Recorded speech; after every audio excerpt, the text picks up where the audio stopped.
continuación hoy de nuestro curso, decimotercero de Historia de las Relaciones si quieres, como estás solo, internacionales. Ya nosotros estamos acostumbrados ya en la universidad, así que ya. Y tenemos, les decía, este año un tema particularmente interesante, lógicamente, para nosotros, Canarias en las relaciones internacionales contemporáneas. Y en esta segunda sesión yo voy a continuar a partir de lo que nos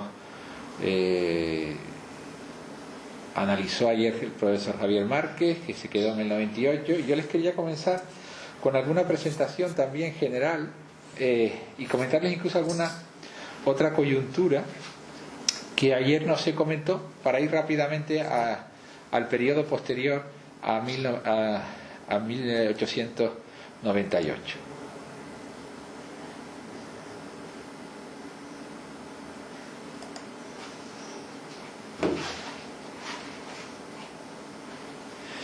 Bueno, como ven, tenemos ahí, les he puesto el índice de lo que yo les voy a explicar, y me voy a quitar la mascarilla, que ya que podemos, aunque estamos acostumbrados realmente.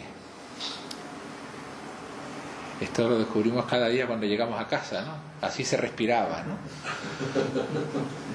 Les decía, les pongo aquí el índice, una presentación de lo que es el perfil internacional de Canarias, ahondando, pero muy brevemente, con alguna pincelada añadida a lo que ayer nos explicaba Javier Márquez, cuál es el papel del archipiélago en esa expansión imperialista, y luego veremos la situación posterior a 1898 hasta los acuerdos de Cartagena de 1907, eso que Javier Márquez dejó ahí planteado como la garantía exterior que van a facilitar en este caso los británicos, las potencias exteriores.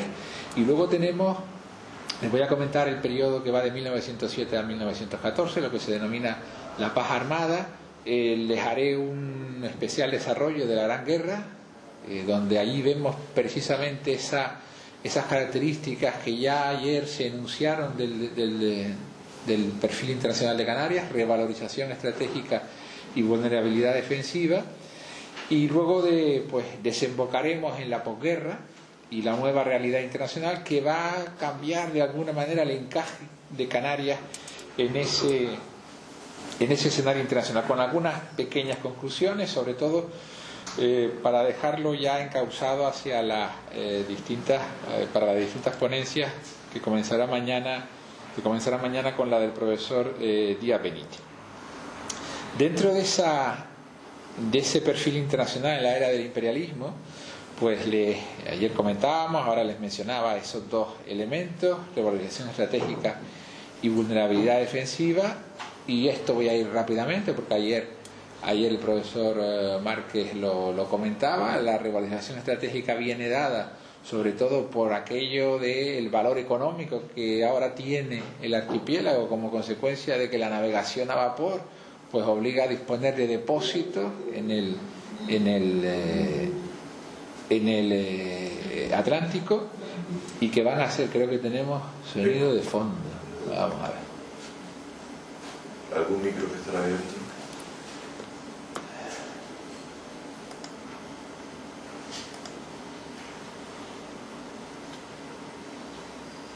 Bueno, en principio esperemos, sobre todo por si que luego quieren preguntar.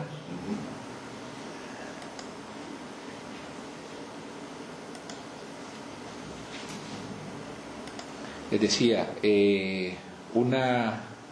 dos características, y esa revalorización estratégica que viene de la mano del vapor y que otorga a Canarias un gran valor económico, y luego el valor estratégico que viene por el hecho de que efectivamente la Royal Navy tenía como objetivo fundamental mantener expeditas esas rutas marítimas por las que llegaban a Inglaterra pues las principales subsistencias, ¿no? Inglaterra, que ya dependía del comercio de importación, que había abandonado su propia agricultura, y entre otras cosas pues los alimentos básicos venían del Atlántico Sur.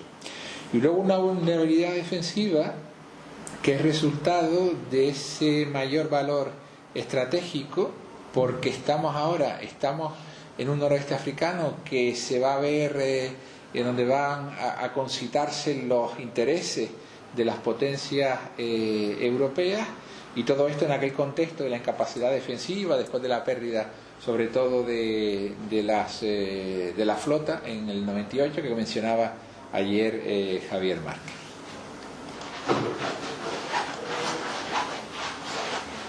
Bueno, ahí les aparece una de las defensas de la isleta, precisamente, que ayer preguntaban ustedes. Ahí les aparece una de las defensas que se establecieron en el 98, aunque lógicamente, como Javier Márquez les indicaba ayer, era algo irrisorio. Realmente la pretensión de que esto fuera algo que evitara un ataque de una gran potencia era algo pues que no se podía esperar de esas edificaciones. Junto a esa batería de la isleta hubo alguna otra. Esa era la de San Fernando. Pues no sé si vamos a tener...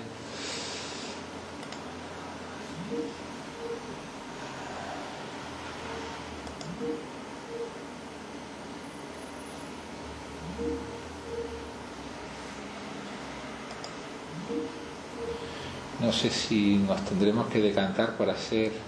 Vamos a intentarlo. Si vemos que da problemas, es la intención de la Casa Museo publicar subir todas estas conferencias a YouTube. Se lo digo también y a los que nos están escuchando, por si tuviéramos algún problema de conexión en estos días, que siempre van a poder disponer de las conferencias.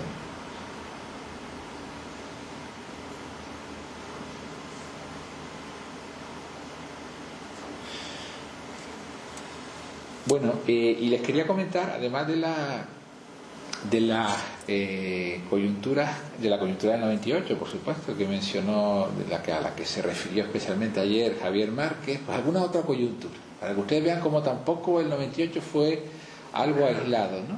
Algo que impidiera realmente que Canarias estuviera presente, ¿no? El 98, antes del 98 ya había habido, incluso después del 98, la guerra tampoco va a parar esas apetencias de las potencias europeas. En eso precisamente me voy a centrar yo hoy. Además del 98, que nada, ya ayer lo comentamos, hubo un conflicto previo en 1885, en el cual yo creo que es la primera vez que podemos ver cómo las cancillerías europeas... Estamos al comienzo del imperialismo, realmente es pronto en la edad contemporánea en la que el capitalismo está cambiando hacia esa fase imperialista, y ya desde estos primeros momentos aparece Canarias. Hace años, bueno, estaba yo, más años de los que yo quisiera, estaba yo en los archivos alemanes y británicos con la tesis a propósito de Canarias y la Primera Guerra Mundial. Me encontré un documento de Holstein. ¿Quién es este señor? Pues era un colaborador de Bismarck. Y Holstein, en sus memorias, pues hablaba de la política de Bismarck. Y en este momento, en el 85, Bismarck pues está gobernando en la Alemania unificada desde 1870 a 1890. Y era un Bismarck que no se empezaba a adaptar bien a lo que era la nueva realidad alemana, una realidad mucho más industrial, donde ya demandaba mercados externos frente a una política continental que era la que defendía Bismarck. Y en 1885 esos industriales alemanes empiezan a demandar ya bases de aprovisionamiento para su flota. Y hubo un buque alemán que se presentó en la principal isla de las Carolinas. Uno de esos archipiélagos, ayer no se mencionaron, hoy se los voy a mencionar, del Pacífico que tenía España desde hacía siglos, que también se perdieron en la coyuntura del 98, que ahora les mencionaré. Pues a partir de ahí, bueno, ¿qué tenía España en las Carolinas? Pues teníamos un potentísimo equipo de misioneros. Eso es lo que tenía España en las Carolinas. España, pues lógicamente no era una potencia industrial, no tenía depósitos de carbón, no tenía una flota importante en el Pacífico, y Alemania le reclama a España una concesión. una concesión de algún tipo, algún depósito, y esto pues va a elevar la temperatura, digamos, nacionalista en los dos países a propósito de un conflicto. Llegó incluso a que se atacara alguna legación alemana en Valencia, por ejemplo, un conflicto diplomático que miren, ayer les hablaba a Javier Márquez cómo la diplomacia española realmente estaba ya desubicándose, ¿no? Ayer les hablaba a Javier Márquez cómo en el 98 se intentó que los rusos, que la Rusia zarista apoyara a España, una especie de resurrección de la Santa Alianza, como si el catolicismo fuera realmente el nexo que hiciera a algún país arriesgarse a una guerra contra los Estados Unidos, algo impensable, ¿no? Bueno, pues también en el 85 lo que hizo España fue invocar al Vaticano. Y entonces, pues lógicamente, hubo el Vaticano pues sacó un laudo donde decía, bueno, pues efectivamente defendemos los intereses de la monarquía católica española. Y Alemania aceptó. Y Alemania aceptó. Entonces uno se puede plantear, ¿por qué aceptó Alemania esto cuando realmente el potencial alemán podía haber ocupado perfectamente esta isla? Bueno, porque estamos hablando de una Alemania que todavía está en esa conversión de una potencia continental a una potencia mundial, una potencia imperialista, y sobre todo porque Alemania hizo la reflexión de que esto sería una cuestión de fruta madura, de que realmente lo de las Carolinas pues al final acabaría cediendo a España sin necesidad de un conflicto. Lo importante de esto es que Holstein, en esas memorias, claro, las memorias no las conoció Bismarck, ¿no?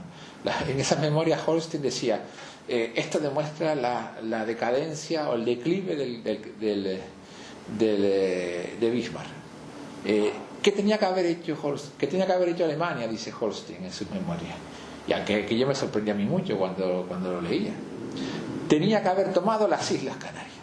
Que ustedes se ubican en las Carolinas y de repente la solución para esto era tomar las Islas Canarias. Estamos en el año 85, el puerto de la Luz se está empezando a construir, pero ya era evidente el interés estratégico. Eso que nos demuestra que efectivamente Canarias estaba desde el principio del imperialismo entre las posiciones con un especial valor estratégico. Luego ayer bueno, les puse ahí la inmadura coyuntura internacional, fue la reflexión que hizo la diplomacia alemana, y efectivamente 15 años después esos archipiélagos del Pacífico acabaron siendo alemanes. También aquí les he puesto la coyuntura del 98. Ayer Javier Márquez se centró acertadamente en lo que pasó en Inglaterra. Yo les he puesto aquí los intereses que estuvieron en juego en el 98. Los estadounidenses, ya vimos ayer cómo realmente estaban muy lejos. Los Estados Unidos en Canarias, ¿qué intereses había tenido? Bueno, había tenido algunas explotaciones salinas, había pensado una explotación de salinas en Lanzarote, alguna cosa, pero bueno, realmente algo muy marginal, y los intereses estratégicos estadounidenses no estaban lógicamente en este lado del Atlántico, sino en el otro. Los intereses franceses, ¿cuáles eran? Pues les decía yo, la diplomacia francesa tenía instrucciones de observar acontecimientos. Lo que le interesaba a Francia es que, de luego, lo que le preocuparía es que una potencia como Estados Unidos rompiera el equilibrio en el noroeste de África, que es una zona de influencia francesa. Los británicos, siempre tan dominadores entonces de la diplomacia mundial, pues sabían perfectamente cuáles eran los intereses o cuáles eran los intereses americanos y cuáles eran los planes. Realmente no se preocuparon, y lo que les interesaba a los británicos es que nada cambiara realmente, porque ya tenían la hegemonía, decíamos ayer, y los intereses alemanes, ahora se les añado esto, estuvieron muy atentos a lo que pasaba en Canarias. Alemania en 1898, dentro de aquella teoría de la redistribución colonial que explicaba tan bien el profesor Jover, Alemania en el 98 esperaba recoger parte de esa redistribución colonial. Encontró algo, efectivamente. No fue Canarias, porque en Canarias estaban los británicos, pero sí al final los archipiélagos del Pacífico, las Carolinas, las Marianas, las Palau, le fueron entregadas. O sea, aquello que no habían conseguido 15 años antes, efectivamente lo consiguieron en el Tratado de París, en el que con una cifra simbólica España se quitaba este problema de encima. En definitiva, fíjense, si hablábamos ayer de los peligros para Canarias, imagínense la posibilidad de defender unos archipiélagos tan alejados como estos que estaban en el Pacífico, algo realmente imposible para los medios navales españoles.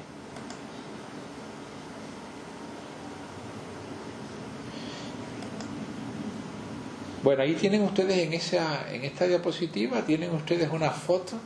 Algunos a lo mejor reconoce esto. Es la llegada de Alfonso XIII a la Marquesina, allí en Santa Catalina.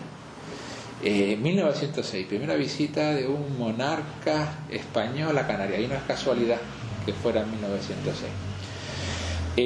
Después del 98, ayer Javier Márquez dejó planteado cómo efectivamente el reparto colonial no estaba claro que hubiese terminado en Cuba, Filipinas, Puerto Rico y estos archipiélagos del Pacífico. Canarias era considerada una posesión española, decíamos ayer. No era realmente considerado un territorio de plena soberanía. Por tanto, muchos pensaron en el 98 que Canarias iba a acabar siendo parte del reparto.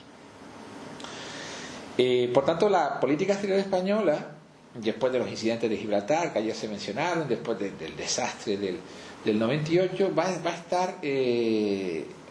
estar en unos años, o va a entrar en unos años de permanente ansiedad. Desde luego, si había alguna duda sobre la vulnerabilidad defensiva del archipiélago y la capacidad defensiva de España, se había despejado en el 98. Por tanto, esto lo que va es a agravar las alarmas que había sobre la seguridad del archipiélago. Y ahí va a estar la necesidad, la política exterior española, que se orienta hacia la necesidad de garantizar la seguridad del archipiélago. Yo, cuando hacía mi investigación sobre Canarias, acabé concluyendo que Canarias en estos años se convirtió en el principal objetivo realmente de la política exterior española. Se hablaba de defender las plazas de los archipiélagos, Baleares y Canarias, pero realmente, si ustedes ven la geografía, el archipiélago que estaba en peligro era Canarias, por los intereses que le rodeaban y porque Baleares además tenía bases navales, las bases navales españolas que estaban muy cercanas, y desde luego no era una situación de indefensión en absoluto parecida a la que tenía el archipiélago. Y fíjense que Alemania, decía antes que Bismarck había defendido una política continental. Bismarck desaparece de la escena política en 1890. No es que muera, es que en ese año aparece un nuevo emperador, Guillermo II, un emperador que además pone en marcha una política mundial, eso que les pongo ahí, la Weltpolitik. Ahora Alemania ha cambiado. Bismarck no es el líder que necesita Alemania. Alemania es una Alemania industrial, la primera potencia industrial de Europa, y ahora demanda mercado, por tanto demanda colonias, demanda una extroversión exterior, y Bismarck no era el líder político para esa nueva extroversión exterior de Alemania. Por tanto, Guillermo II plantea esa Weltpolitik, y esa Weltpolitik a partir del 98 se plasma en varios proyectos. Les pongo aquí los dos principales. El depósito de carbón en Las Palmas, el de la Worman, ese que nos quitaron con alevosía y nocturnidad una noche. Aquí casi todos los que estamos aquí lo recordamos, ¿no? Aquel depósito, claro, nos cuesta creer que hasta ahí llegaba el mar. Saben que le hemos ganado mucho, ¿verdad? En la avenida marítima. Ahí estaba el depósito de la Worman, el único depósito no británico. Todos los demás eran británicos, ¿no? El depósito de la Worman, que hacía competencia y que era un enclave fundamental para los alemanes en sus líneas de navegación, en la ruta de navegación que venía del Atlántico Sur, y luego otra infraestructura fundamental a la que va asociada la expansión imperialista, que es los cables telegráficos. Los cables telegráficos que eran fundamentales para comunicar la llegada de barcos, para noticias, para muchísimas cosas. Y que en 1906 conoció una solicitud para un cable a Tenerife, que amarrara en Tenerife, que luego, un poco después, va a ser una realidad y que se va a convertir en el principal cable alemán en el Atlántico Sur. Miren cómo Canarias se va posicionando ya como un valor estratégico, ya no solo para Inglaterra, sino incluso para las potencias rivales.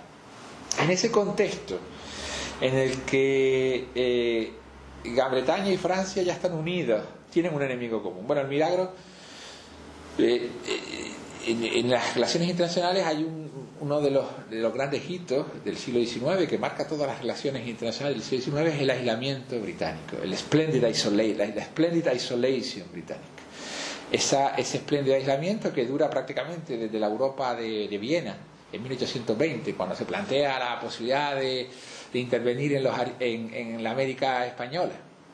los monarcas absolutistas restaurados y los británicos dijeron no, esto a nosotros no nos interesa, a nosotros nos interesa el comercio, estamos con las monarquías europeas básicamente por una cuestión de defensa de statu quo, pero ideológicamente no tenían nada que ver. Los británicos se dedican a sus negocios, a su comercio, y vamos a ver cómo van a estar al margen de la política internacional. ¿Quién hace el milagro de sacar a Inglaterra o a Gran Bretaña del aislamiento? Pues lo hace Alemania. Cuando los conflictos entre Gran Bretaña y Francia eran muy importantes, también a propósito del imperialismo, quien une a dos enemigos va a ser Alemania, que se convierte en un enemigo común. Y en ese bloque ya que conforma la Entente Cordial en 1904, esas dos potencias ya se van a oponer conjuntamente a los intentos alemanes de llegar al archipiélago. Sin éxito, hay que decir, o al menos lo que es la Warman y lo que es el cable van a ser dos realidades que van a cambiar algo el equilibrio, aunque la hegemonía sigue siendo lógicamente británica. Y es en ese contexto en el que esa política, fíjense, entre 1898 y 1907, España no tiene garantizada la seguridad de Canarias. Ayer quedó claro, y hoy lo hemos recordado, que España no tenía medios navales para garantizar esa defensa. Por lo tanto, los únicos que podían garantizar la defensa era alguna potencia amiga entre comillas, porque claro, con los británicos había muchos problemas, pero ahora los británicos se van a convertir en garantes. Los británicos, que eran los que más interés tenían en Canarias precisamente. Por tanto, en los acuerdos de Cartagena de 1907, vean que durante 8 o 9 años realmente hay una gran ansiedad en la política exterior española hasta que se consigue esa garantía exterior. Los acuerdos de Cartagena, mal llamados acuerdos, porque ahora veremos en qué consisten, de 1907 respondieron a eso que les pongo ahí, al deseo anglo-francés de mantener el statu quo frente al empuje alemán, de apoyar a España frente a esos intentos alemanes de establecerse en las islas, y por otra parte el deseo español de obtener por fin la garantía exterior para asegurar el archipiélago. Le digo que son acuerdos, no son acuerdos realmente. España no estaba en disposición, la debilidad española no estaba en disposición de firmar un acuerdo sensu stricto, en el sentido de que tenía que contraer responsabilidades, tenía que contraer cargas. Es un intercambio de notas diplomáticas. En la diplomacia, el intercambio de diplomática es un acercamiento, no es un acuerdo exactamente. El intercambio de notas a propósito de Cartagena, porque esto se hizo con una visita del monarca británico que estaba de crucero por el Mediterráneo. Cuidado con los cruceros de los monarcas en esta época, porque no eran cruceros de placer, siempre paraban en algún sitio. Bueno, Guillermo II se le ocurrió parar en Tánger en 1905 y hubo problemas muy serios en las relaciones internacionales, y ahí pues el rey británico y Alfonso XIII se reúnen en Cartagena y firman esas notas. Esas notas lo que dicen es que las tres potencias, Francia, Inglaterra y España, se comprometen a mantener el statu quo en sus posesiones del Mediterráneo y el Atlántico. A buen entendedor, se incluían en esas posesiones las Baleares, las Canarias y un premio extra, un bono extra para los británicos, y Gibraltar, lógicamente. Con lo cual los británicos, de paso, España por supuesto nunca iba a reconocer eso explícitamente, pero de paso, de manera indirecta, pues se garantizaban que además los españoles estaban reconociendo que no iban a cambiar el status quo sobre Gibraltar. Una jugada maestra para todos realmente, y España al final pues logró de manera indirecta esa garantía exterior. Yo no sé, Fran, yo creo que nos vamos a ir al PowerPoint y como esto se va a retransmitir, porque me parece a mí, vamos a intentarlo.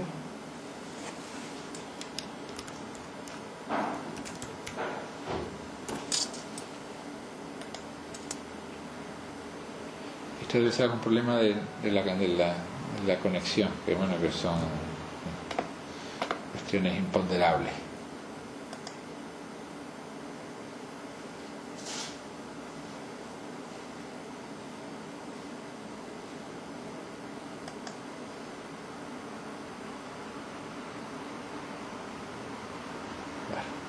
Vamos a ver, que parece que tenemos aquí ahora. Ahí está. Estamos aquí. Vamos a ver.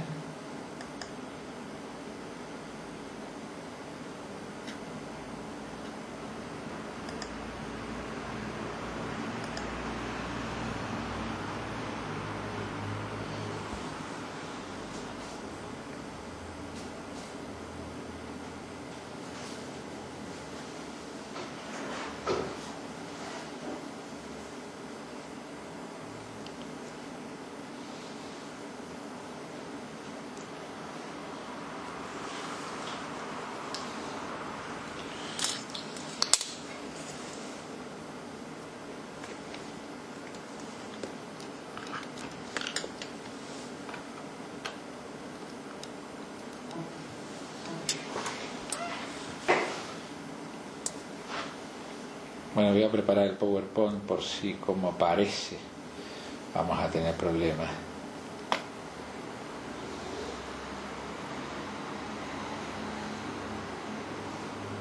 Vamos a minimizar esto.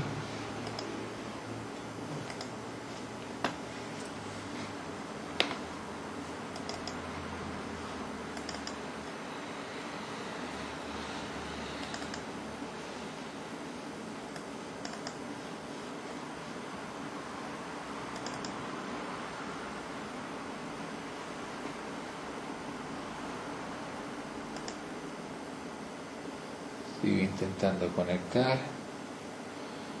Bueno.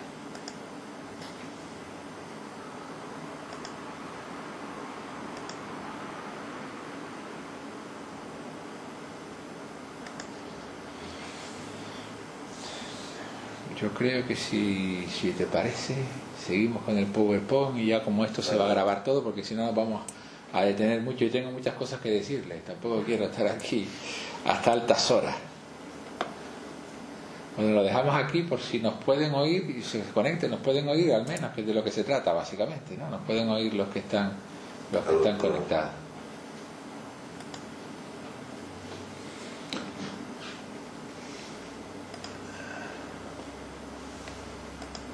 Vale. Bueno, decía, y ahí tienen ustedes la visita de efectivamente de Alfonso XIII, y no por casualidad vino en 1906. Fíjense, justo antes de los acuerdos de Cartagena. En 1906, teniendo en cuenta cuál era la distribución de depósitos y de infraestructuras en el archipiélago, porque estaban todos los alemanes, les decía, los alemanes, el alemán, todos los británicos, perdón, el alemán, el depósito alemán, y luego estaban los españoles, ¿no? No había españoles. No había depósitos españoles, no había cables españoles. Bueno, había un cable español, el primero, el de Cádiz, que era un cable que habían tendido los franceses, y que además cualquier reparación, cualquier que fuera necesaria por una avería, tenían que hacer los buques cableros británicos. O sea que a todos los efectos, realmente Canarias parecía lo que era, una dependencia económica británica, ¿no? Cuando es muy gracioso, pues cuando llega Alfonso XIII y se va allí a Santa Catalina, las fotos que ahora pueden ustedes ver en los fondos estos fantásticos, ¿no?, que tenemos aquí de la FEDAC, las fotos son descriptivas. God save the King eran las pancartas con las que la colonia comercial británica recibieron a Alfonso XIII, ¿no? Bueno, en 1907 por fin España consigue efectivamente esa garantía exterior. Dentro de esa etapa que comienza ahora, de 1907 a 1914, podríamos pensar que esa garantía exterior llevó a los alemanes a renunciar a sus intereses. Pues no. Y la explicación es muy fácil: es que Alemania había llegado tarde al reparto colonial, lo cual es el gran drama de las relaciones internacionales y en gran medida es lo que conduce a la Primera Guerra Mundial. Por lo tanto, Alemania no tenía elección. Bismarck se había concentrado en el continente. Cuando la industria alemana reclama colonias, pues prácticamente toda África estaba repartida, y si ustedes tienen el mapa de lo que es el colonialismo africano, pues obtuvo Togo allí en el África occidental, una pequeña colonia pues muy vertical, y luego tiene el Camerún, el África del sudoeste y el África oriental. Si tenemos en cuenta que Alemania, la primera potencia industrial de Europa, destaca que no tuviera las potencias que tenían las grandes potencias como Inglaterra o Francia.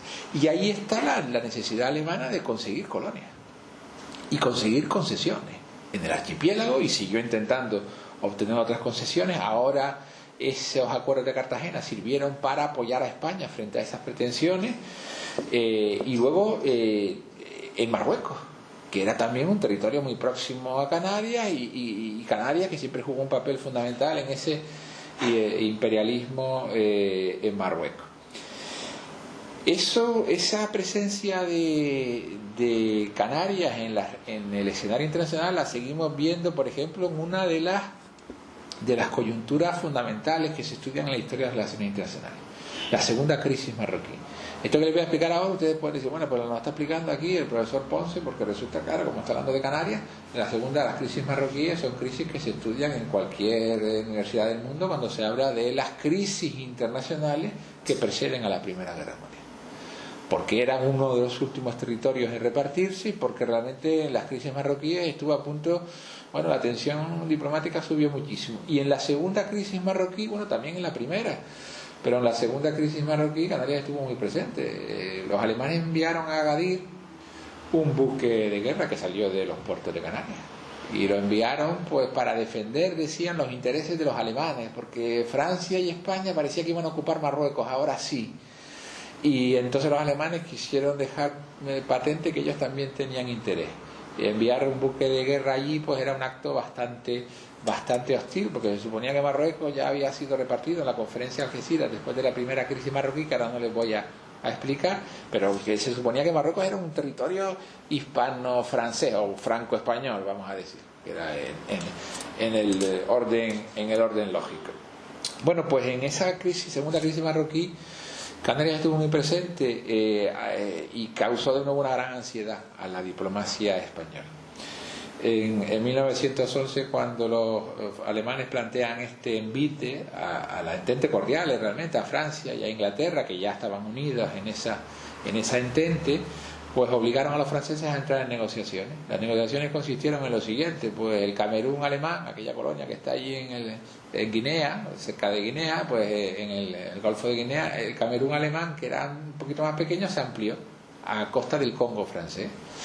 Y entonces esto fue la negociación franco-alemana, pero los franceses, el Quai d'Orsay, lo que hizo a continuación fue decirle a España: bueno, nosotros hemos pagado la factura del alejamiento de Alemania y ahora ustedes nos tienen que pagar a nosotros la parte que les corresponde. Marruecos es una cuestión franco-española. Si nosotros hemos pagado en exclusiva el alejamiento de Alemania, ahora ustedes nos tienen que compensar a nosotros. Y miren lo que pasó. El partido colonial francés, el colonialismo más agresivo francés, reclamó todo el territorio al sur de Marruecos, incluyendo eso que los canarios tan presentes tenemos, que era el territorio de Sidi Ifni, donde estuvieron tantos canarios y donde se supone que España tenía unos derechos porque allá había unas pesquerías, había habido unas pesquerías. Bueno, el profesor Quintana, que nos acompaña el viernes, trabajó el tema. España pudo localizar el emplazamiento original en los años 30 del siglo XX, pero esa reclamación era fundamental porque no había nada, había arena, no estaban los fosfatos, había arena, no había nada de valor, pero estaba la retaguardia defensiva del archipiélago, era el hinterland defensivo de Canarias. Por lo tanto, para España en aquella coyuntura fue muy importante, y España ya estaba contemplando pues la negociación en el peor escenario con Francia. España enseguida, con esa ansiedad, intentó negociar con los franceses. Los franceses le dijeron: bueno, estamos negociando con Alemania, y al final España aceptó que primero había que acabar la negociación franco-alemana y después comenzar la franco-española. Esa negociación empezó realmente con mal pronóstico, porque los franceses estaban dispuestos a reclamar, a presionar mucho a España, y allí aparecen los británicos, ahora convertidos en amigos gracias a ese tratado de garantía de 1907. Hemos visto cómo Canarias era una cuestión de interés primordial para Gran Bretaña. Los británicos, cuando iban a negociar los franceses, París iba a negociar con Madrid, le recordaron a los franceses que hay que negociar, que España tiene que ceder algo, sí, pero Canarias es un interés fundamental de Gran Bretaña. Por tanto, disuadieron a los franceses de reclamar el territorio de Sidi Ifni, que tenía exclusivamente ese valor estratégico. Recuerdo en la documentación alemana cómo lo analizaba el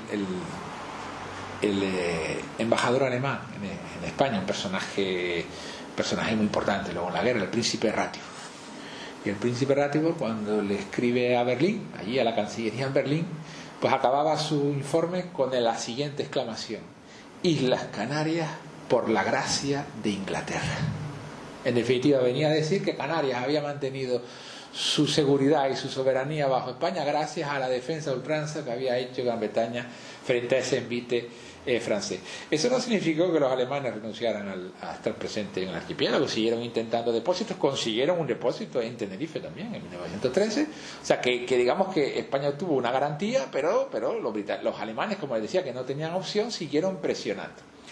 De hecho, También hay un encuentro en Gibraltar, porque para que ustedes se vayan situando hasta que lleguemos a la Primera Guerra Mundial, hubo un encuentro en Gibraltar en 1912, en el cual estaba allí el embajador británico en España, estaba Churchill, y allí se llegó a se debatió el Comité de Defensa Imperial, que era un comité que se preocupaba especialmente por las cuestiones estratégicas y de defensa. Pues se analizó la situación de Canarias y se vio que efectivamente podía ser un territorio susceptible de ser ocupado por alguna potencia como Alemania, pero la conclusión al que llegó el comité fue clara y además contundente. Bueno, y si eso es así, a los británicos no será siempre posible desalojar a los ocupantes del archipiélago. Y esa era la realidad de la hegemonía británica en esta parte del Atlántico. De manera que, para situarnos ya en 1914, ¿cuál es la proyección exterior de Canarias antes de la Primera Guerra Mundial? Y luego veremos las cosas tan graves que suceden, o las cosas muy graves realmente que suceden durante la Primera Guerra Mundial. Bueno, por un lado, una revalorización estratégica, resultado de esa ubicación oceánica. Hemos visto que en estos años no ha dejado de crecer. Ya Las Palmas es el primer puerto de escala de todo el Atlántico Oriental. Esto no es un dato baladí. No es un puerto, no el que tiene más movimiento, pero un puerto de escala es el que sirve para el avituallamiento, para el carboneo, para los suministros, y ahí está Las Palmas como el primer puerto de escala. Y luego también esa revalorización estratégica está determinada por una mayor dependencia de los mecanismos de intercambio europeos, o sea, por el comercio y la presencia de los intereses europeos en Canarias.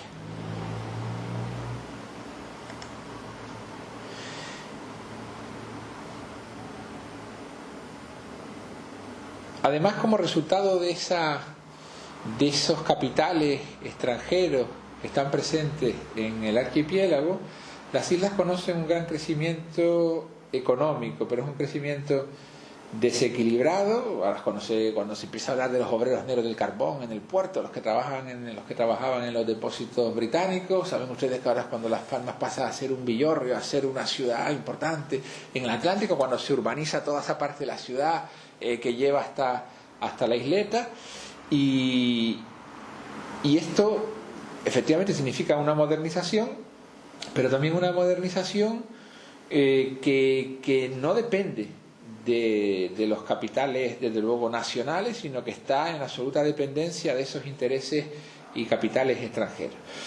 Por tanto, la vulnerabilidad defensiva no ha desaparecido en absoluto. En la seguridad propia, los refuerzos que se habían ideado a partir de 1898, pues es muy significativo. Les enseñaba antes la defensa de San Fernando en la isleta, pero muchos de los proyectos del 98 se vinieron a concluir pues en los años de la Primera Guerra Mundial. Siempre a destiempo, ¿no? Y en los años de la Primera Guerra Mundial era imposible que hubiesen podido repeler un ataque si se hubiese producido ya con los medios navales de la época. Por tanto, la dependencia de la garantía británica no ha hecho sino aumentar.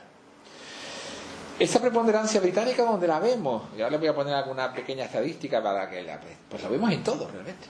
El control de los puertos, tanto los depósitos, que eran todos británicos. Ustedes recuerdan la Elder. Bueno, tenemos el edificio Elder, el museo, ¿no? La Elder, que luego estaba muy implicada también. La Elder era el gran imperio donde también se controlaba la exportación de Elder y Faifes, controlaba la exportación de los plátanos. Las comunicaciones cablegráficas.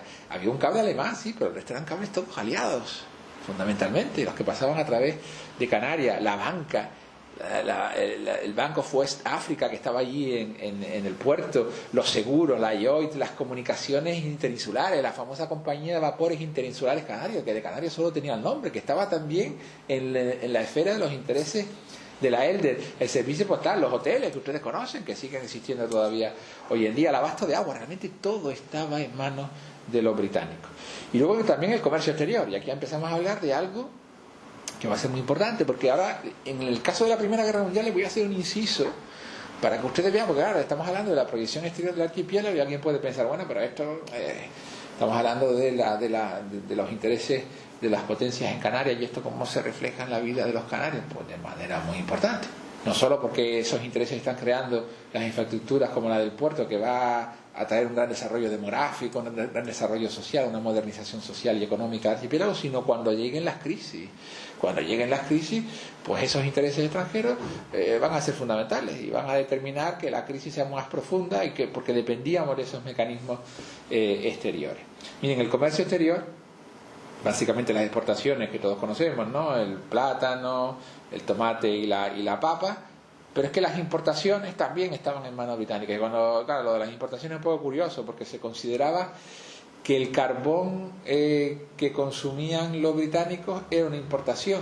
Y dice, claro, porque era un carbón nacional, no, un carbón de Gales, que traían los buques básicamente británicos a los depósitos canarios, que era consumido por otros buques británicos. Pero como pasaba por la aduana, bueno, eso eran importaciones, pero eran que dependían también, en definitiva, de Gran Bretaña. Por tanto, estamos hablando de una gran influencia modernizadora que duda cabe, ¿no? Que duda cabe. Es cuando ahora Canarias, yo digo que ahora es cuando Canarias llega a la edad contemporánea, porque vemos algunos procesos propios de la edad contemporánea, los empezamos a ver a finales del siglo XIX, pero una influencia, una modernización muy desequilibrada, con una economía dependiente, y esto que les digo que es muy importante. Por tanto, una economía dependiente y el resultado es que Gran Bretaña, la economía central, en un contexto de crisis como será el de la Primera Guerra Mundial, puede trasladar los efectos de la crisis a esa economía dependiente. Y si tienen alguna duda, les voy a poner alguna estadística que es realmente demostrativa de la devastación que trajo la guerra a Canadá. Miren, aquí tienen los cables. Estos son los cables tan importantes en el imperialismo y en el comercio de la época. Los cables en 1914. Todos estos cables que unen el Atlántico Sur, son británicos y franceses, menos este que tiene un trazo grueso. Este es el cable alemán, el cable que salía de Emden, llegaba a Tenerife, y de Tenerife comunicaba con Douala, Camerún, y de ahí también a Pernambuco. O sea que el cable alemán era la única comunicación cablegráfica que tenía Alemania con el Atlántico Sur. Vean la importancia que tenía ese cable. ¿Se imaginan cuánto tardaron los británicos en cortar ese cable, ¿no? Cuando empezó la guerra? Tan pronto como los primeros 4 días de la guerra ya estaba el cable cortado. Había planes, por supuesto, para ese corte ya desde mucho antes.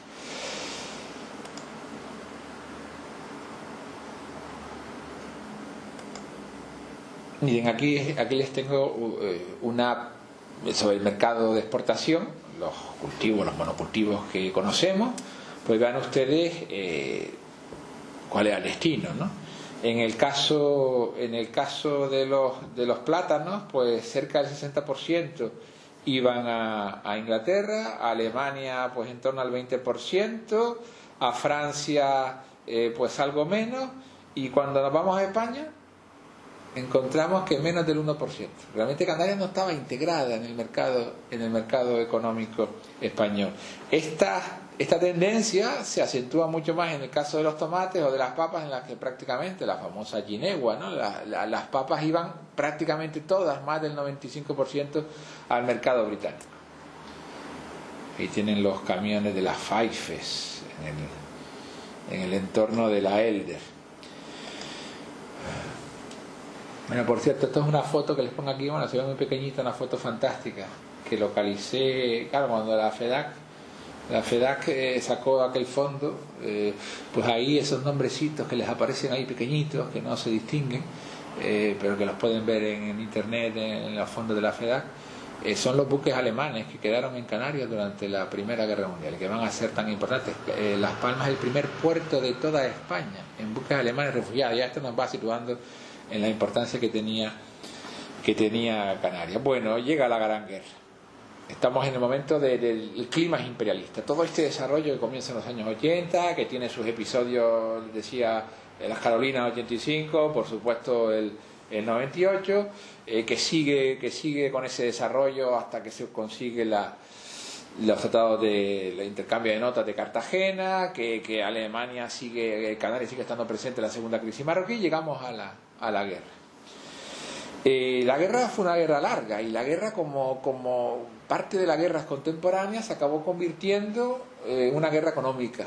En gran medida, pues Ardach, un historiador, un clásico de la historiografía sobre la Primera Guerra Mundial, hace muchos años publicó su obra en la cual hablaba de la historia económica de la Primera Guerra Mundial, y efectivamente la guerra la acabó ganando quien pudo movilizar y quien pudo utilizar más recursos. Por lo tanto, la guerra tuvo un significado económico y ahora, o tuvo un enfrentamiento económico, y ahora tenemos que poner en valor esa presencia de Canarias en el comercio internacional, esa importancia de Canarias en las rutas que veíamos antes. ¿En qué consistía la guerra económica? El fundamento, eso que les pongo aquí, muy sencillo: desalojar al contrario del comercio internacional. Había que evitar que británicos, para los alemanes había que evitar que los británicos obtuvieran sus importaciones, que llegaran las importaciones, y para los británicos se trataba de bloquear a Alemania, de asfixiarla económicamente. La guerra en Canarias comienza con la estrategia alemana de la guerra de cruceros. Son buques de superficie con un matiz muy importante. Son los denominados corsarios. Esto sí, le suena a esto de los piratas, ¿no? Bueno, la hegemonía en superficie era británica, indudablemente, tanto de la marina de guerra como de la marina mercante. Por tanto, los alemanes, desde que comienza la guerra, se quedan en los puertos. Los buques alemanes quedan en los puertos. Las Palmas, les decía, el primer puerto en buques alemanes. Santa Cruz de Tenerife, el cuarto puerto en buques alemanes refugiados de todos los puertos españoles. Y entonces, ¿cómo hicieron la guerra de cruceros? Esa guerra de corsarios, ¿en qué consistía? ¿Qué era el corsario? El corsario era un buque mercante, normalmente uno de los grandes buques transatlánticos muy conocidos, que eran reconvertidos se los armaba, eran reconvertidos en buques con bandera neutral y se dedicaron a atacar por sorpresa al comercio en el Atlántico. Claro, estamos hablando de los medios de la época, en la cual no existía pues todos estos medios sofisticados. Los buques van a tener cierto margen de maniobra. Digo cierto porque realmente la hegemonía británica acabó pronto con esta amenaza. Los fundamentos económicos y estratégicos son estos: la necesidad de hacer frente a esa hegemonía británica en superficie. Y en Canarias, los alemanes movilizaron rápidamente las etapas. Bueno, había lo que se llamaba el etapa en service, el servicio de etapas, que eran servicio de puertos que debían servir a esa guerra de cruceros. Y en Canarias actuaron dos cruceros. Uno de ellos, el Kaiser Wilhelm der Große, no hace falta que se lo traduzca, ¿no? Sí, pero bueno, y el Kaiser Guillermo Grande, ¿no? Pues es uno de los grandes cruceros, de los grandes corsarios de la Primera Guerra Mundial, y actuó especialmente en Canarias. Y fue hundido por los británicos en Río de Oro, o sea, en el Sáhara. En un acto, además, en un acto que iba contra la neutralidad española. Y luego el Moeve. El Moeve fue otro corsario que actuó en una segunda etapa. Hubo dos etapas de la guerra de cruceros, de corsarios. La primera etapa comenzó desde el comienzo de la guerra, en el 14, y eran grandes transatlánticos, 5, aquí actuaron en el Atlántico 3 fundamentalmente, hubo otros fuera del Atlántico, fueron en unos pocos meses hundidos por los británicos. Y luego una segunda etapa en la cual buques más pequeños, que ya salieron a final de 1915 desde los puertos alemanes y pudieron escaparse del bloqueo, buques más pequeños con una nueva tecnología que intentaron de nuevo poner en marcha esa guerra de cruceros. Miren, les pongo aquí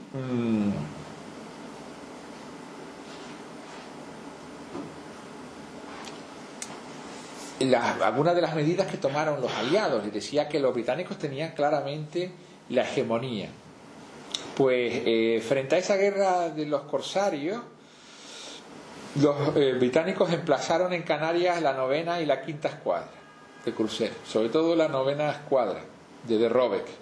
El contraalmirante De Robeck estuvo en Canarias y va a ser un personaje fundamental. Luego estuvo en Galípoli, la famosa batalla de Galípoli, fue el segundo oficial británico en esa batalla, y entre otras cosas se lo destinó allí por lo eficiente que había sido su servicio en Canarias. Llevaron a cabo distintas medidas, pues entre otras regularon el suministro de carbón, impidieron a la Warman impidieron a todos los buques alemanes que llegaban a Canarias o que solicitaban, los que estaban refugiados, carbón, y que se sospechaba que iban a huir, y algunos huyeron o intentaron huir, luego la mayoría serían capturados, pues les cortaron el suministro de carbón. El carbón era básicamente británico. Listas negras, en la cual se incluía a compañías como la Worman, por supuesto, y otras compañías que en Canarias podían tener relación con los intereses alemanes, que por tanto cualquier buque británico que viera que un mercante tenía mercancía de esas empresas, inmediatamente las capturaba, las confiscaba, con lo cual controlaron de muchas maneras el comercio en Canarias. Y si todo esto fallaba, y si no fallaba, era la vía más rápida, estaba la diplomacia de fuerza y las acciones secretas. Hace unos meses publicaba en una revista británica, Miners Mirror, un artículo sobre, el artículo se llama Neutral Waters, Diplomacy of Force of Britain in the Canary Islands. Y los británicos pusieron en marcha una diplomacia de fuerza. Cuando la diplomacia era escasa, o cuando la vía diplomática era escasa, los británicos enviaron a de Robeck a Canarias, y de Robeck envió a sus oficiales también a La Palma, a Las Palmas. La base siempre estaba en Tenerife, porque en Tenerife estaba el gobernador civil de la provincia, entonces una provincia. Y de Robeck envió a un oficial a La Palma. Ese oficial, en una noche de finales de octubre de 1914, se presentó en el puerto de Santa Cruz de La Palma para hablar con el capitán del puerto, que era la autoridad, la delegación de la autoridad naval. Imagínense, Santa Cruz de La Palma en 1914, y llega un buque británico, y en donde le exige que un buque alemán que estaba refugiado en Santa Cruz de Tenerife le fuera inhabilitada sus máquinas, o se le obligara a salir a la mar, donde lógicamente sería capturado. Y bueno, esto estaba dentro de lo que era esperable, pero añadía este oficial Somerville, que estaba bajo el mando de Robeck, añadía: y si no, tenemos instrucciones del contraalmirante de Robeck de tomar las medidas que creamos oportunas. Estamos hablando de un archipiélago neutral. Estamos hablando de una España que había declarado su neutralidad desde el comienzo de la guerra. De Robeck, además, llevó a cabo una presión sistemática sobre el gobernador, donde le enviaba permanentes comunicados, y donde el gobernador se dirigió en varias ocasiones al ministro de Gobernación para decir: estamos en una coyuntura en la cual los británicos están buscando una excusa para intervenir en el archipiélago. Diplomacia de fuerza, a la que se unieron acciones secretas. Cortaron los cables, decía. De las primeras acciones fue cortar el cable que unía Enden con Tenerife. Luego cortarían más tarde el que unía Tenerife con el África Occidental, con lo cual los alemanes acabarían aislados. Pusieron en marcha un espionaje en el puerto de la Luz, un servicio muy efectivo, lógicamente, porque los intereses eran británicos. Básicamente, en definitiva, la respuesta aliada fue contundente, como correspondía con su superioridad en esta parte del Atlántico. Y como les decía, un espionaje también muy activo, en el que ahí participaron también los franceses, sobre todo en la segunda parte de la guerra, que ahora les mencionaré. Bueno, miren, tienen aquí un mapa donde les aparece Vicinity of Canaries, pues los ataques del Kaiser Wilhelm del Grosse en las cercanías de Canarias. Aquí está el Hierro, aquí se hundió al Galician, ahí había otros buques británicos. Uno de esos llegó al puerto le habían dejado. Lo que hacían los corsarios fundamentalmente era acabar con las estaciones radiotelegráficas para que esos buques no comunicaran la existencia de un corsario. Pero uno de esos buques llegó al puerto de Las Palmas, y antes de llegar, y cuando llegaba al puerto de Las Palmas, comunicó que existía un corsario actuando en las aguas próximas a Canarias. De aquí salió uno de los muchos cruceros que tenían su base en Canarias, y lo vino a descubrir en Río de Oro, donde fue hundido en aguas españolas. Fue hundido por el High Flyer, que fue el responsable del hundimiento del Kaiser Wilhelm der Grosse tan pronto como a final de agosto del 14. Miren qué pronto los británicos se movilizaron y lograron neutralizar esta amenaza alemana. Bueno, ahí tienen el Moeve, que actuó en una segunda etapa. Ahí, aunque no lo ven, bueno, les aparecen algunos de los buques, el Ariadne, el Apan, el Clan McTavish, el Westburg, buques que fueron hundidos cerca de Canarias, y el Westburg en concreto fue apresado por los alemanes y traído como presa de guerra a Canarias, y luego hundido dentro de aguas españolas por la tripulación de guerra alemana, por un accidente según los alemanes, para evitar su captura según los británicos, y esto causaría un incidente diplomático que se va a prolongar hasta el final de la guerra, cuando incluso una comisión de submarinistas británicos, españoles y alemanes tuvo que hacer una observación en las aguas de Tenerife para ver por cuáles habían sido las causas de este hundimiento. Ven que Canarias estaba tan presente que desde el comienzo de la guerra se van a producir distintos incidentes que van a tener consecuencias también para la neutralidad española. Bueno, llegamos a la segunda fase de la guerra, donde aparecen los submarinos. Este es un cambio de estrategia. ¿Y por qué? Bueno, los cruceros fueron neutralizados, les decía. Miren que la importancia, ustedes pueden pensar que los cruceros pues tuvieron realmente poco efecto. Realmente los cruceros tenían una capacidad de acción limitada, pero lo importante, ¿qué era? Crear el pánico. Los británicos nunca sabían con cuántos cruceros se estaban enfrentando. La agenda de los cruceros, las instrucciones que tenían era atacar el número mayor posible de buques mercantes y en el mayor número de puntos diferentes, para crear la sensación de un ataque masivo. Apenas actuaron, les decía, 3 cruceros fundamentalmente en el Atlántico. Pero ¿qué consiguieron? Consiguieron crear pánico. Y el pánico va asociado, o derivado del pánico, viene la elevación de los fletes. Y esa elevación de los fletes dificulta el comercio y la navegación. Y ese era el objetivo de los alemanes. Los corsarios, les decía, son hundidos básicamente, y entonces comienza en 1916 la segunda parte de la guerra económica.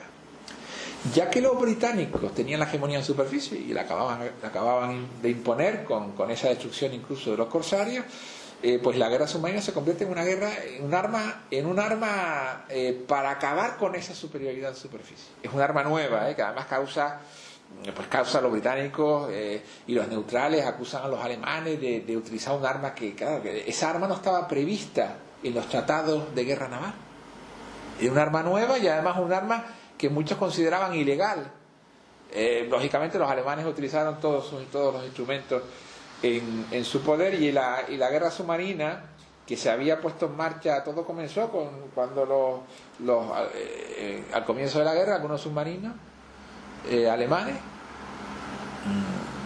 destruyeron algunos viejos cruceros británicos que estaban allí cerca de la costa inglesa, y entonces aquello se magnificó y se pensó que esta podía ser una gran arma de guerra.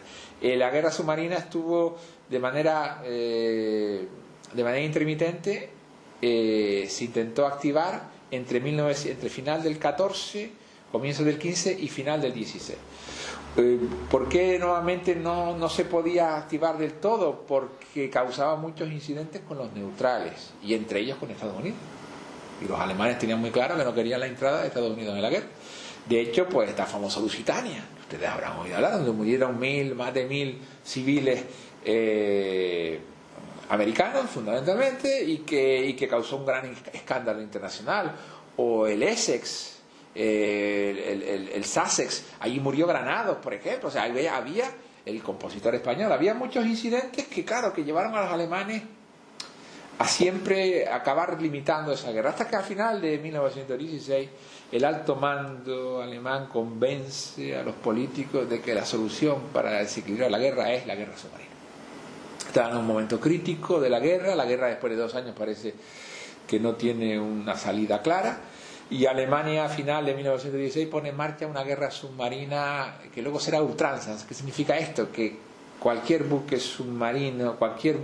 mercante enemigo podía ser hundido, y los neutrales podían ser hundidos como resultado de su colaboración o de errores incluso de identificación. ¿Y cómo se lleva a la práctica esto? Creando una serie de áreas, de zonas prohibidas a la navegación, que tenían que ser evitadas también por los buques neutrales. Bueno, si tenemos en cuenta cuál es la ubicación oceánica de Canarias, pues ya podemos hacernos una idea de las consecuencias dramáticas que esto va a traer para el archipiélago. Con ese planteamiento estratégico, los submarinos llegan a Canarias por primera vez en la historia. El primer hundimiento submarino, yo lo tengo datado de noviembre, creo que era el 17 de noviembre del 16, que es la barca portuguesa Emilia, cerca de la isleta. El pavor que creó aquello, en el muelle de Santa Catalina, el pánico que se creó cuando llegó la noticia de que un buque había sido hundido por un submarino, el UC-20, que tienen ustedes ahí, un pequeño submarino que habían enviado los alemanes a esta parte de la costa del noroeste africano, y el mes siguiente, en diciembre del 16, el U-47 y el U-52, que van a ser responsables de varios hundimientos que ahora les pongo en un mapa, y luego otros grandes submarinos, grandes cruceros submarinos, la serie U-151, U-157, que actuaron hasta comienzos de 1918. La réplica aliada, así como vimos las medidas que habían tomado los británicos, la réplica aliada frente a esto, pues intentó lógicamente acabar con la amenaza, aunque la consecuencia inmediata de la guerra submarina fue la reducción drástica de la navegación mundial. Canarias, que estaba allí en aquel emplazamiento, que era el primer puerto de escala, decíamos, del Atlántico Oriental, va a conocer ahora una dramática reducción de la navegación. Ayer le comentaba a Javier Márquez cómo le decía a Alfred L. Jones, nuestros jóvenes de toda la vida, le decía al Foreign Office, pero oiga, ustedes que nos van a atacar aquí en el 98, una escuadra americana. Bueno, pues las mismas empresas británicas se dirigieron en 1916 al Foreign Office para decirle, oiga, que estamos perdiendo la navegación, estamos perdiendo el comercio. Las instrucciones que dio el Foreign Office, ya desde antes de incluso la guerra submarina, cuando ya se intuía que los alemanes la iban a poner en marcha, fue que intentaran evitar los puertos de Canarias.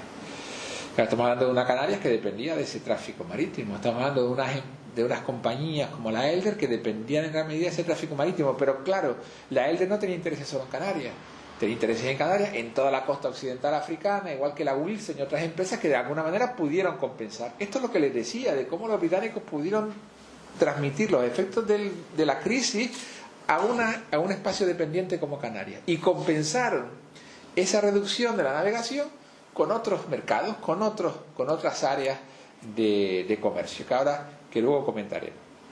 Por tanto, bueno, continuó la diplomacia de fuerza.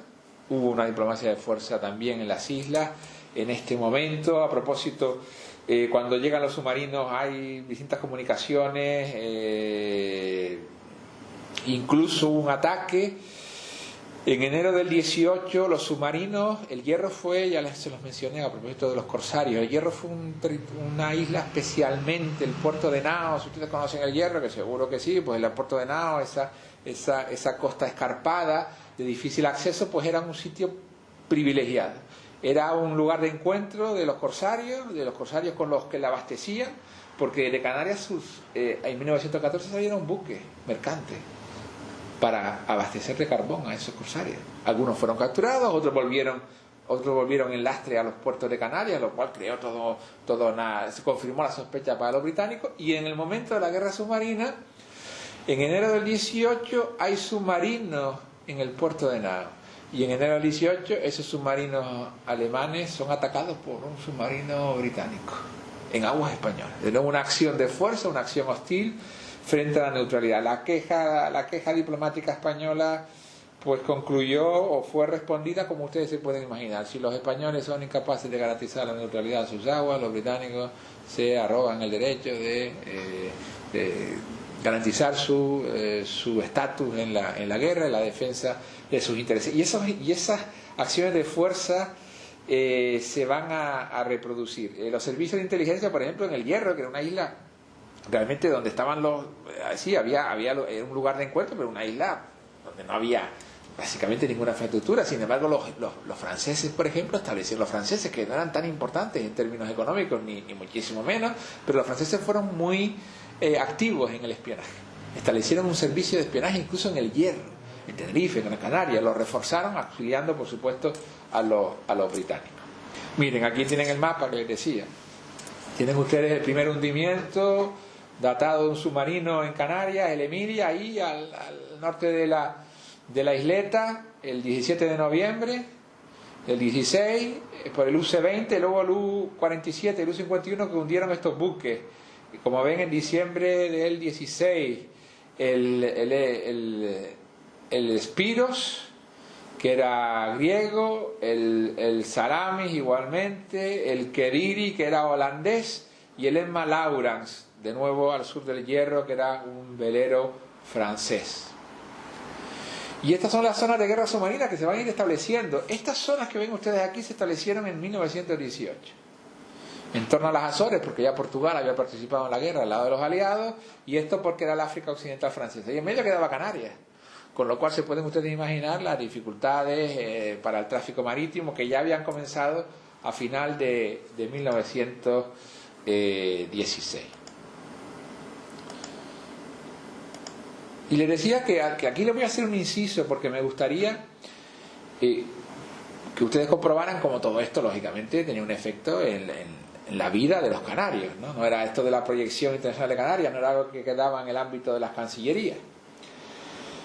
Les voy a poner una estadística de la economía canaria durante la Gran Guerra. Lo que ustedes van a ver perfectamente, bueno, les recuerdo aquello que les puse con aquel diagrama de barras, la dependencia del comercio fundamentalmente británico con aquellos 3 monocultivos de exportación, y luego a través de una serie de cuadros vamos a ver cómo esa dependencia de Gran Bretaña en el contexto de la guerra submarina, especialmente, bueno, desde el comienzo de la Primera Guerra Mundial, especialmente luego desde la guerra submarina, pues va a ocasionar pues una reducción del tráfico marítimo, como resultado de que había un tonelaje escaso.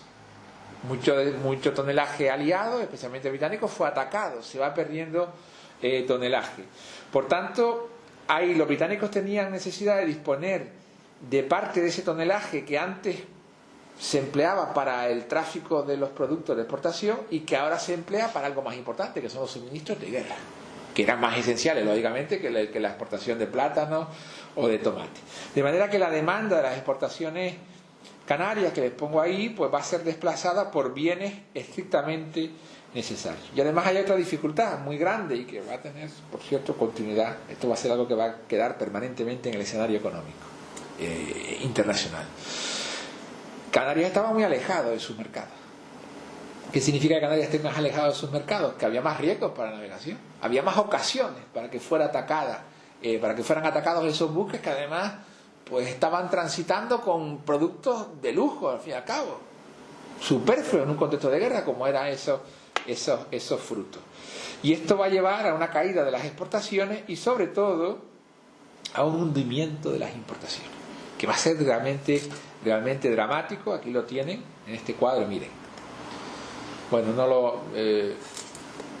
bueno, aquí sí lo ven, ¿no? Algo. Yo de todas formas les comento. Esta es la estadística de la exportación que comentamos antes, lo de las papas y los plátanos. Vean aquí que les aparecía en el caso de las papas el 94.9% que se exportaban a Gran Bretaña. Aquí está el volumen aquí está el tonelaje. Vamos a ir en el esquema lógico. El tonelaje pasa de 1914 en Las Palmas, 1913, justo antes de la guerra, de más de 10 millones de toneladas, cerca de 11 millones de toneladas, a 950.000 toneladas en 1918, menos del 10%. Claro, ese tonelaje sobre todo correspondía con los vapores y correspondía con los buques británicos. En Tenerife pues tenemos cifras parecidas, de los 9.700.000 toneladas a 700, incluso bueno, sí, algo parecido, un poquito más bajo, de 775.000. Esto lógicamente afecta a las exportaciones, además en un contexto en el que España aprovechó la guerra para una obra clásica de unos historiadores económicos ya hace muchos años, la consolidación del capitalismo en España, una obra que se refería a la Primera Guerra Mundial. Pues frente a esa oportunidad que aprovechó la economía española para aprovisionar a las potencias que ahora estaban en guerra, miren cuál es la situación de las exportaciones. En Las Palmas, esas exportaciones van a ser en 1918, 17 y 18, ya con la guerra submarina, del 26 y el 28% de las que habían sido antes de la guerra. Y si nos vamos a las importaciones, de la que dependía gran parte de los suministros de Canarias, de esas importaciones, pues vemos que en el caso de Las Palmas llegan a ser del 3% en 1918. Realmente vemos como la dependencia de Gran Bretaña lleva a que efectivamente el comercio británico pudiera trasladar los efectos de la crisis a una economía dependiente como el archipiélago. Las empresas como la Elder, como la Wilson, todas las que actuaban en el comercio canario tenían otros mercados, desviaron gran parte de sus buques hacia otras rutas más cortas también y menos peligrosas.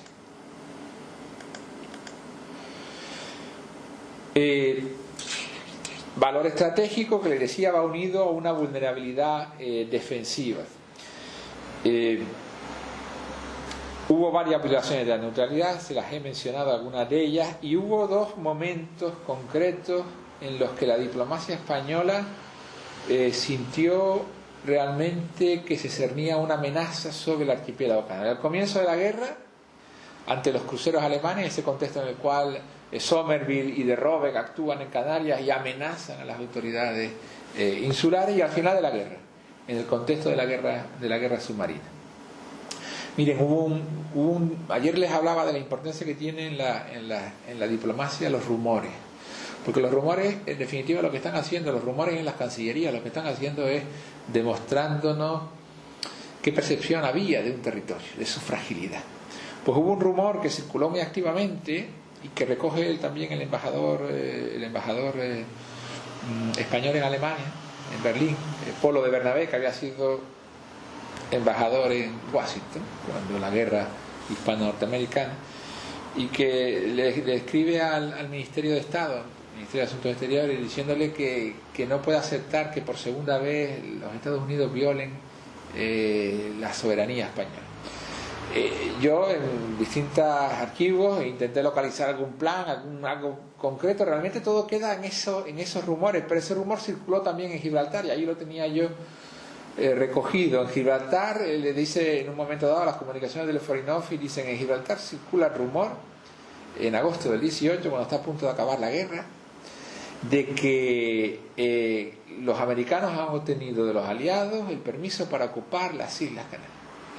Estamos en un contexto en el cual en agosto del 18 la guerra está por decidirse, y España sigue manteniendo la neutralidad, una neutralidad que estuvo a punto de romperse en agosto del 18, en este contexto, como ven, muy amenazante, pero finalmente tampoco fue necesario esa violación de la neutralidad, ese ataque a Canarias, que en este caso, como les digo, queda como un rumor, pero en definitiva fueron dos amenazas muy concretas, dos momentos muy concretos en los que la diplomacia española sintió esa amenaza aliada, porque la amenaza solo podía venir por parte de los aliados, que eran los que tenían la hegemonía. Y fíjense el gran drama de la diplomacia española, la gran contradicción, los que además tenían que ser garantes, eran los garantes y los que podían ser una amenaza también para la propia seguridad archipiélago.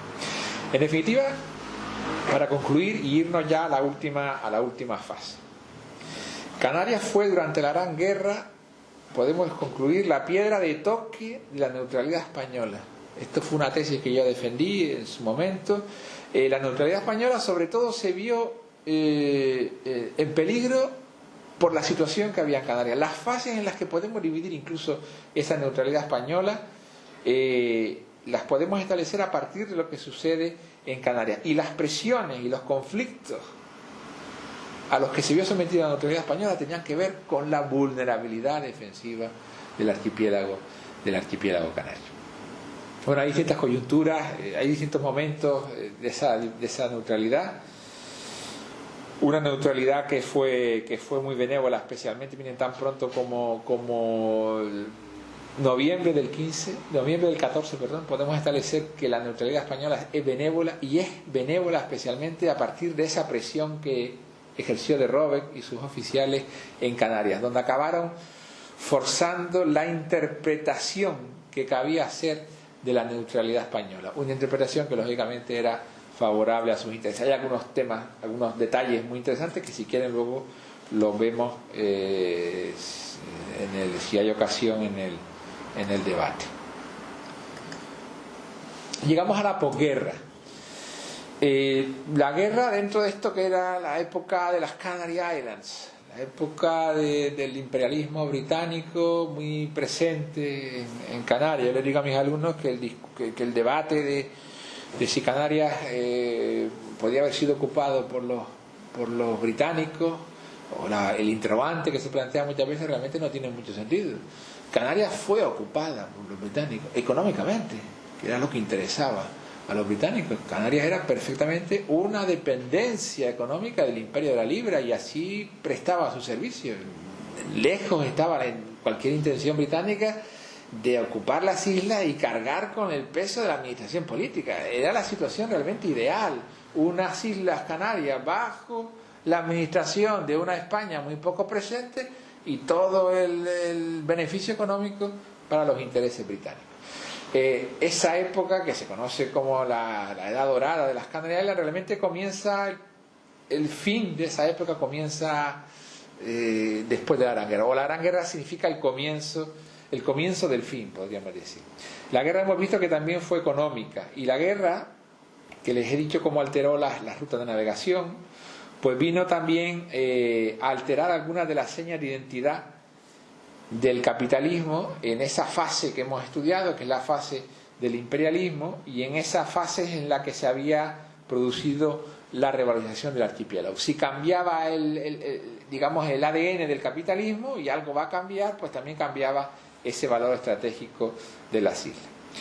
La Primera Guerra Mundial, esto que les pongo ahí, enseñó al Atlántico a relacionarse de otra manera. Digamos que las relaciones comerciales en el Atlántico van a cambiar, y van a cambiar de manera sustancial. Algunos de los cambios que les comenté durante la guerra, que se empezaron, decía que las rutas que unían el Atlántico Sur y Canarias con el mercado consumidor, que era Gran Bretaña, eran muy peligrosas, eran rutas muy largas. Pues se empiezan a primar las rutas del Atlántico Norte, las que unen Estados Unidos con Gran Bretaña y con Europa Occidental, que además porque Estados Unidos participa en la guerra desde 1917. Cuando acaba la guerra, gran parte de esos cambios se van a mantener en el escenario internacional, de manera que el comercio atlántico va a ser distinto. Y además tengan en cuenta que ahora ya, en el contexto de la guerra, la supremacía económica pasa a Estados Unidos, y Gran Bretaña pues va a conocer una pérdida relativa de su poder marítimo, que sin duda tiene su efecto, como no podía ser de otra manera, en el archipiélago canario. Hay un nuevo equilibrio de fuerzas, por tanto, entre los distintos espacios económicos, donde ahora el Atlántico Norte tiene un peso mucho mayor de la mano de la nueva primacía estadounidense. Y en la navegación, además, si tenemos en cuenta que el papel de Canarias había sido fundamental como estación carbonera, pues nos encontramos que hay un nuevo combustible. También la guerra trajo el petróleo, que ya existía, pero que todavía era claramente secundario al carbón. Después de la Primera Guerra Mundial, el petróleo se va a ir haciendo hegemónico. Y si tenemos en cuenta que Canarias había sido, sobre todo, los puertos canarios, estaciones carboneras, pues lógicamente esto va a tener un efecto también en cuanto a su significado internacional. Gran Bretaña ya no ostentaba esa primacía económica que había tenido la City londinense antes de 1914, y ahora pues realmente, a pesar de que parece que Gran Bretaña fue una victoriosa, obtuvo las colonias alemanas, Gran Bretaña parecía que efectivamente quería volver a ser la gran potencia mundial que había sido, sin duda no lo volvió a hacer.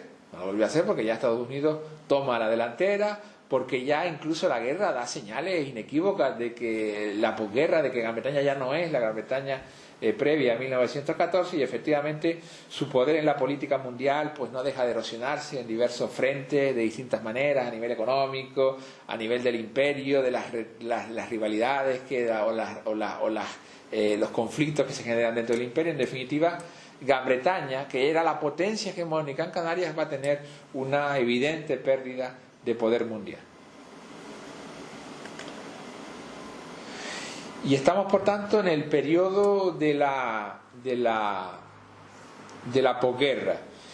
Y en ese periodo de los años 20, pues las compañías de servicios portuarios, que eran fundamentalmente británicas, tuvieron que poner en marcha un proceso de reconversión, tanto porque ahora eran compañías carboneras y tenían que competir con el petróleo, como por el otro motivo fundamental, que era que las nuevas rutas comerciales pues ya estaban primando las más cortas que unían Gran Bretaña con Estados Unidos.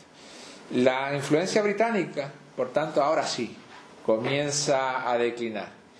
El de Rifaife, aquel gran emporio que les había comentado yo al comienzo de la construcción del puerto y que tenía que ver tanto con la exportación del plátano, que habían impulsado de manera masiva a finales del siglo XIX, pues ahora va a primar también la banana centroamericana, la caribeña, la que está más próxima a las nuevas rutas de navegación, ¿no? Las rutas que conectaban el norte del Atlántico, Estados Unidos fundamentalmente, con Europa.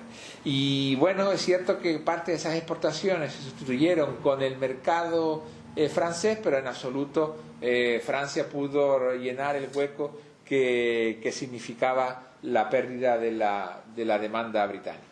La Gran Depresión, a final de los años 20, el crack del 29, pues lo que hizo fue mermar aún más el número de plátanos, que ya estaba reducido y que se exportaba a Gran Bretaña, porque además en un contexto de crisis, la conferencia de Ottawa de 1932 lo que hizo fue acordar la preferencia imperial, o sea, dar prioridad al comercio con las posesiones del imperio británico. Eso que les pongo ahí, del imperio con bandera, porque Canarias era parte del informal empire, del imperio sin bandera.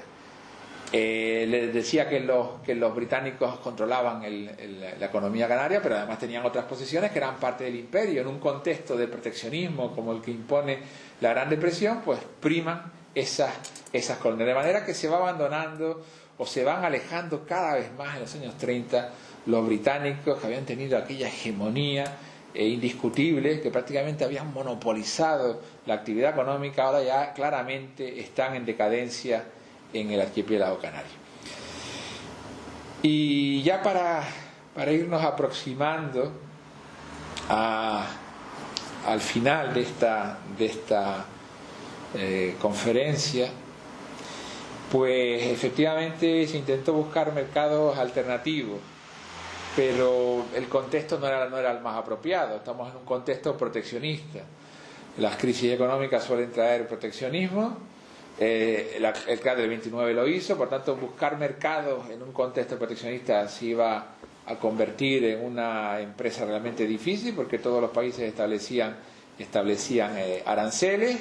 Además se sumaron otros problemas como la propia depreciación del plátano, los problemas de comercialización, y el plátano era el principal negocio en Santa Cruz de Tenerife. Digamos que dentro de aquella presencia que vimos, servicios portuarios y exportación y economía de exportación, pues Las Palmas había tenido siempre una mayor presencia en el negocio portuario y Santa Cruz y Tenerife en la exportación.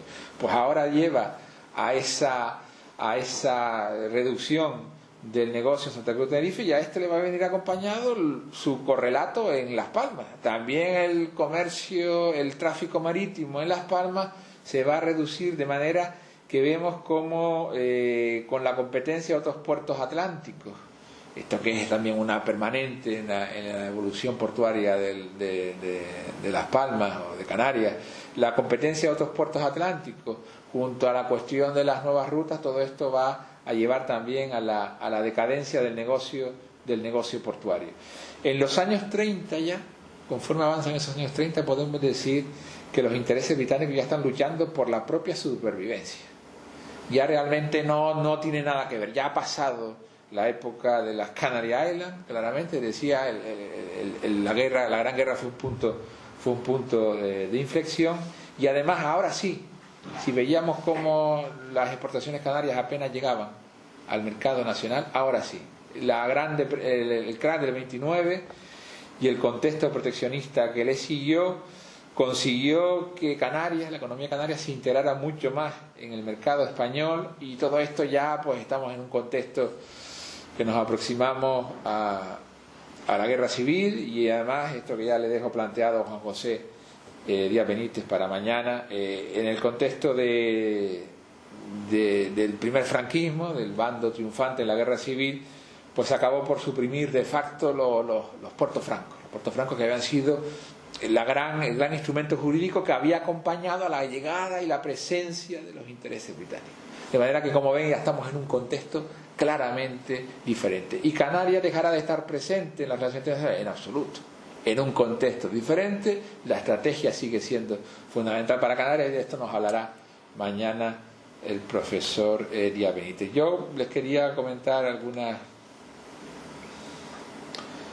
conclusiones provisionales, si ustedes quieren, porque mañana seguimos. Según estamos viendo desde ayer, la proyección internacional de Canarias, que siempre ha existido, ¿no? Desde los ataques piráticos de Drake, de Van der Does, de Nelson, por supuesto, en un contexto de las guerras dinásticas y de las guerras de la Revolución y el Imperio en el siglo XVIII, comienzo del XIX, esa proyección internacional, sin embargo, tiene carta de naturaleza, es un elemento indispensable en el devenir de Canarias en la era del imperialismo, esto que estamos viendo desde ayer.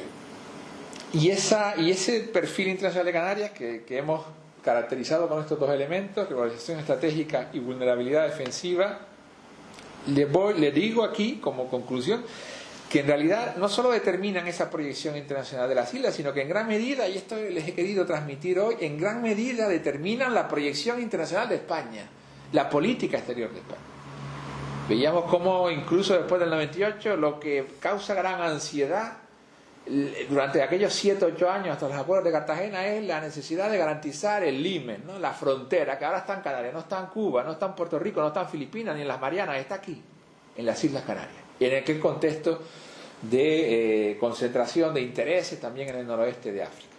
Y dentro del periodo que hemos visto, pues la Gran Guerra, con los episodios que les he mencionado, con los momentos críticos que les he mencionado, la Gran Guerra es el episodio que nos define con total nitidez ese perfil internacional, y como les he querido también que ustedes entendieran esa dimensión interior, pues nos transmite o nos impone esa dramática máxima que funciona en Canarias: guerra en el mundo, hambre en Canarias. Esto pasó en la Primera Guerra Mundial. Por supuesto, lo que les mencionaba de las importaciones, las exportaciones, en Canarias, los canarios se morían de hambre en 1916, 18, pero es que estábamos en un país neutral, sí, un país neutral que en realidad pertenecía económicamente, era una dependencia económica de un país beligerante, y que además actuó enseguida sobre el tráfico marítimo, como hemos visto. Los buques dejaron de llegar a Canarias, se dejó de exportar lo que exportaban las compañías británicas, y se dejó también de importar, porque esos buques que llegaban a Canarias traían las importaciones y llevaban las exportaciones. O sea que realmente en Canarias esa máxima, que luego se repetirá en la Segunda Guerra Mundial, pues la vemos perfectamente clara, y con perfecta nitidez también ese perfil internacional que hemos comentado. Bueno, por tanto, insistirles en una idea que ustedes acabarán de aclarar en las próximas conferencias. Es imposible entender la historia de Canarias, es imposible entender el devenir de Canarias sin atender al impacto de lo exterior, sin atender a cómo se ha proyectado Canarias en el escenario internacional y cómo los actores internacionales han actuado en Canarias. Bueno, y si les parece bien, pues ahora abrimos un debate y les puedo también comentar algunas cosas que se me han quedado en el tintero. Muchas gracias.